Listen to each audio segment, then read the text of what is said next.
ശ്രീലങ്കയിൽ നാശം വിതച്ച് ഡിറ്റ്വ ചുഴലിക്കാറ്റ്. പേമാരിയിലും മണ്ണിടിച്ചിലും 80-ലധികം പേരാണ് മരിച്ചതെന്നാണ് റിപ്പോർട്ടുകൾ പറയുന്നത്. 21 പേരെ കാണാതായി. ശ്രീലങ്കയുടെ കിഴക്കൻ തീരത്താണ് നാശനഷ്ടങ്ങൾ ഏറെയും ഉണ്ടായത്. രക്ഷാപ്രവർത്തനത്തിനായി സൈന്യമടക്കം രംഗത്തുണ്ട്. വിവരങ്ങളുമായി ഐസൻ ജോസ് ചേരുകയാണ്. ഐസൻ, ഒന്ന് അവിടുത്തെ സാഹചര്യം കൂടി പ്രിയപ്പെട്ട പ്രേക്ഷകരിലേക്ക് എത്തിക്കണം. മറ്റൊന്ന്, കേരളം അടക്കമുള്ള നമ്മുടെ ഭാരതത്തിലെ വിവിധ മേഖലകളിൽ എങ്ങനെയായിരിക്കും ഇതിൻ്റെ ഒരു സ്വാധീനം കൂടി?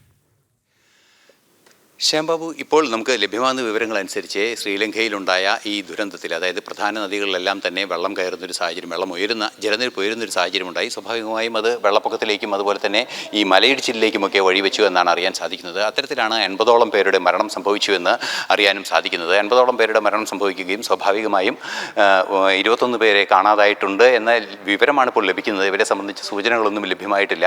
അത്തരത്തിൽ ഏതാണ്ട് ശ്രീലങ്കയുടെ കിഴക്കൻ തീരത്ത് മുഴുവൻ അതിശക്തമായി കാറ്റടിച്ചിട്ടുണ്ട് എന്നാണ് അറിയാൻ സാധിക്കുന്നത്. സ്വാഭാവികമായും അവിടെ വലിയ രീതിയിലുള്ള നാശനഷ്ടങ്ങളും അതുപോലെ തന്നെ സ്വത്തുക്കളുടെ നഷ്ടങ്ങളും എല്ലാം തന്നെ ഉണ്ടായിട്ടുണ്ട്. വൻതോതിൽ നാശനഷ്ടങ്ങൾ ഉണ്ടായിട്ടുണ്ട് എന്ന് തന്നെയാണ് അറിയാനും സാധിക്കുന്നത്. കരകവിഞ്ഞൊഴുകുകയാണ് പ്രധാനപ്പെട്ട 2 നദികളെന്ന വിവരങ്ങളും നമുക്ക് ലഭ്യമാകുന്നുണ്ട്. അതുതന്നെയാണ് ശ്രീലങ്കയെ സംബന്ധിച്ചിടത്തോളം വലിയൊരു വെല്ലുവിളിയായി തുടരുന്നത്. ഈ മഴ അല്പം ഒന്ന് ശമിച്ചു എങ്കിൽ കൂടി പ്രളയത്തിൻ്റെ ആഘാതങ്ങളും ആ രക്ഷാപ്രവർത്തനങ്ങളും തുടരുകയാണ് എന്നാണ് അറിയാൻ സാധിക്കുന്നത്.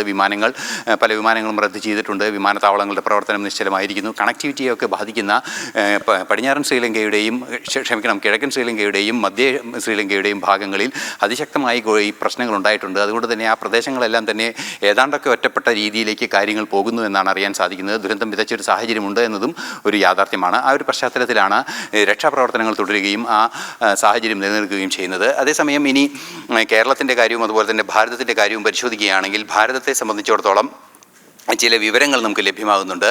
അതായത് പല എയർപോർട്ടുകളിൽ നിന്നും ചെന്നൈ എയർപോർട്ടിൽ മാത്രം 54ഓളം വിമാനങ്ങൾ റദ്ദാക്കിയിട്ടുണ്ട് എന്നൊരു റിപ്പോർട്ട് നമുക്ക് ലഭ്യമാകുന്നുണ്ട്. അത്തരത്തിലുള്ള അഡ്വൈസറികളെല്ലാം തന്നെ വരുന്നുണ്ട്. ഇത്തരത്തിൽ അതിശക്തമായ കൊടുങ്കാറ്റുണ്ടാകുമ്പോൾ പ്രയോജനപ്പെടുത്താൻ സാധിക്കാത്ത അത്തരത്തിലുള്ള എല്ലാ വിമാനങ്ങളും ആ സാങ്കേതിക വിദ്യയിൽ പ്രവർത്തിക്കുന്ന വിമാനങ്ങളെല്ലാം തന്നെ ഒഴിവാക്കിയിട്ടുണ്ട്, അതിൻ്റെ സർവീസ് ഒഴിവാക്കിയിട്ടുണ്ട് എന്നും അറിയാൻ സാധിക്കുന്നുണ്ട്. നിലവിൽ നമുക്കിപ്പോൾ ലഭ്യമാകുന്ന വിവരങ്ങൾ അനുസരിച്ച് ആന്ധ്ര തീരത്തേക്ക് ഈ ചുഴലിക്കാറ്റിൻ്റെ ഒരു പാത്തി നീളുന്നു എന്നാണ് മനസ്സിലാക്കാൻ സാധിക്കുന്നത്. അതേസമയം ഈ സാറ്റലൈറ്റ് മാപ്പുകളും അതുപോലെ ബന്ധപ്പെട്ട മാപ്പുകളും എല്ലാം പരിശോധിക്കുമ്പോൾ കേരള തീരത്തും കേരളത്തിൻ്റെ ഏതാണ്ട് മധ്യ കേരളത്തിൻ്റെ ഭാഗങ്ങളിലും അതുപോലെ തന്നെ മറ്റ് ഈ മലമേഖലകളും, അതായത് ഈ കിഴക്കൻ മേഖലകളിലെല്ലാം പിന്നെ തീരപ്രദേശം ഒഴികെയുള്ള മേഖലകളിൽ കാർമേഘത്തിൻ്റെ സാന്നിധ്യമുണ്ട് എന്നാണ് ഇപ്പോൾ സാറ്റലൈറ്റ് ദൃശ്യങ്ങളിൽ നിന്നെല്ലാം മനസ്സിലാക്കുന്നതെന്ന് കാലാവസ്ഥാ വിദഗ്ധർ അറിയിക്കുന്നുണ്ട്.